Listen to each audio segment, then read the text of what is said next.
Shama kam jirtu daawwattoota YouTube chaanaalii kiyyaa nagaa keessanii jirtu fa'imaa nuni nagaa keenya galata uumaa ta'uu jajjabaachuu nama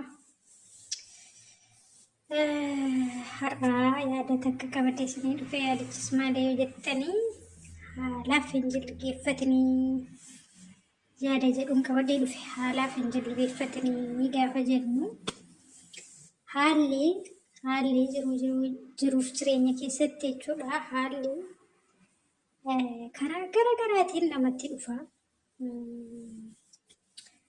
Fedhuu gama fayyaatiin sitti dhufuu danda'a. Fedhuu gama namaatiin sitti dhufuu danda'a. Jireenya biyya lafaa keessatti haalli sitti dhufuu hin dhiisu. Haalli si quunnamuu hin dhiisu. Yeroo sana haala sanaaf bakka kennitee kaayyoof karoora keessa gara fuulduraatti karoorfattee jirtu sana dhiisteetirraa boodatti deebita yoo ta'e ati rakkoo hamaa keessa galta jechuudha battalumatti. Kanaaf haalli yeroo dhufu dhufu hin jennu ni dhufa sirriitti dhufa. Haalli yeroo inni dhufu akkuma inni dhufetti isa keessummeessina. Akkuma inni dhufetti isa simannee isa keessummeessina. Yeroo dhufutti garuu waan gaarii fi jenneetu fudhannee isa keessummeessinee isa dabarsuu qabna. Kun immoo na balleessuuf dhufe, kun immoo na diiguuf dhufe jennee battalumatti bakka kaayyoof karoora keenya sana isa keenye kaayyoof karoora sana bakka dhabamsiisnee duubatti deemuu qabnu jechuudha. Isin galee kanaaf akkasigaa haalli akkuma isiniin jedhee karaa iddoo namatti dhufa. Namarraan illee isinitti dhufa isiniin jedheera. Gama fayyaan fedhee isinitti dhufuu danda'a. Garuu haala kam keessattuu jechuudha harka kennuu hin barbaachisu. Harka kennuu hin barbaachisu jiruuf jireenya keessatti ati kaayyoof karoora kee irratti duubatti jettee taanaan haamileen kee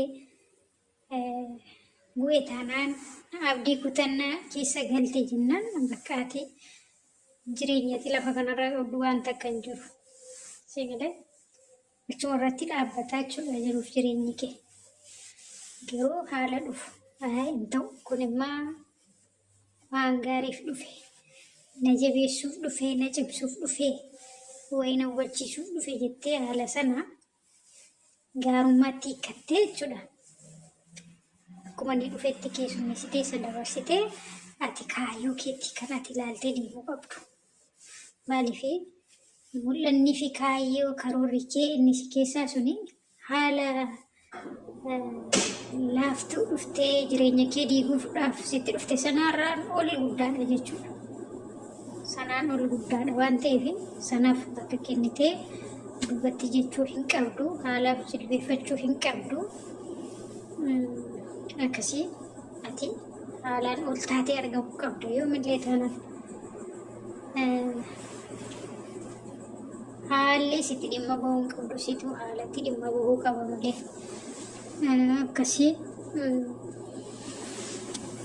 egaa namni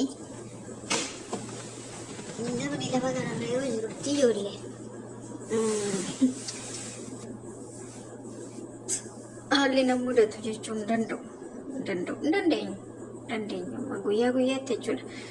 Guyyaa guyyaatti waan hedduu argina, waan hedduutu nu mudata, waan bakka akkana hin jedhamne. Wanta bobolee keenya nu buusee duubatti bakka waan karoorsine waan yaadne irraa duubatti nu deebisu. Ati kana booda maal gootaa dhamaataa eessa gahuu fi kan nuun jedhu kan gurra keenyatti jedhee nutti asaasu haalonni hedduun dhufu jechuudha gara keenya. Isin galee haala sanaaf garuu bakka kenninee gurra kenninee dhaggeeffannee isa fuunee keessummeessinee kaayyoof karoora keenya sana bakka isaa buusnee wannoo jenna qabanna taanaanii battalumatti dhugaan isiniin jedha. Bakka namni kaayyoof karoora isaa yeroo gadhiisetti yeroo abdii isaa kutattee mooleen isaa laafetti bakka jiruun isaa achirratti dhaabbatte jechuudha. Kanaaf haalaa fi jilbeeffatiin jabaadhaa.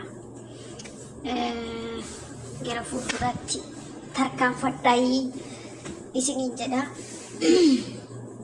Keessumaa obboloonni shamarran biyya hambaa jirtanii jabaadha. Waan hedduudha bakka waan hedduudha. Haalli hedduudha kan namatti dhagahamu.